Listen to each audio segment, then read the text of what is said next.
ise n'ihi na onwe onye bịara n'ụmụ ahịa ibe lawa gbara aka onye ahụ ga-abụrụ ihe onye ga-abịa ya si ihe hụ taa abụghị abụ afara ikwu ibe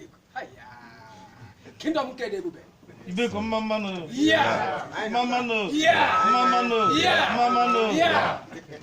so kingdom nke a dị ọrụ ebube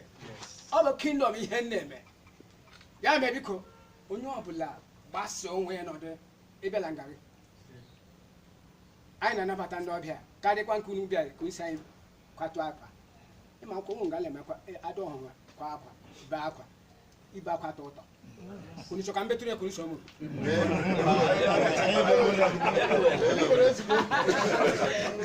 so biko ụmụnna I'm very very happy ịnụ na ndị Igbo bịara njem ma ahụkwa na ọ n'isi gara aga ọ na-eme mgbe iyi ntoro achọ ndị ogologo ndị Enugu steeti kpọtara unu ha lesiri anya pịa aka peta unu si bịa biko mma mmanụ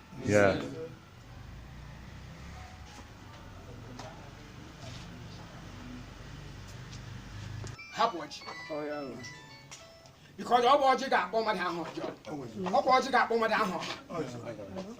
ya mere maka ihe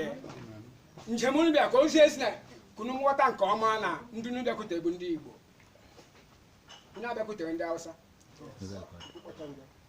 ọ ndị Igbo kunu bịakwutere maka ihe ọ dịghị na ihe anyị mere gawala akwụkwọ ime kunu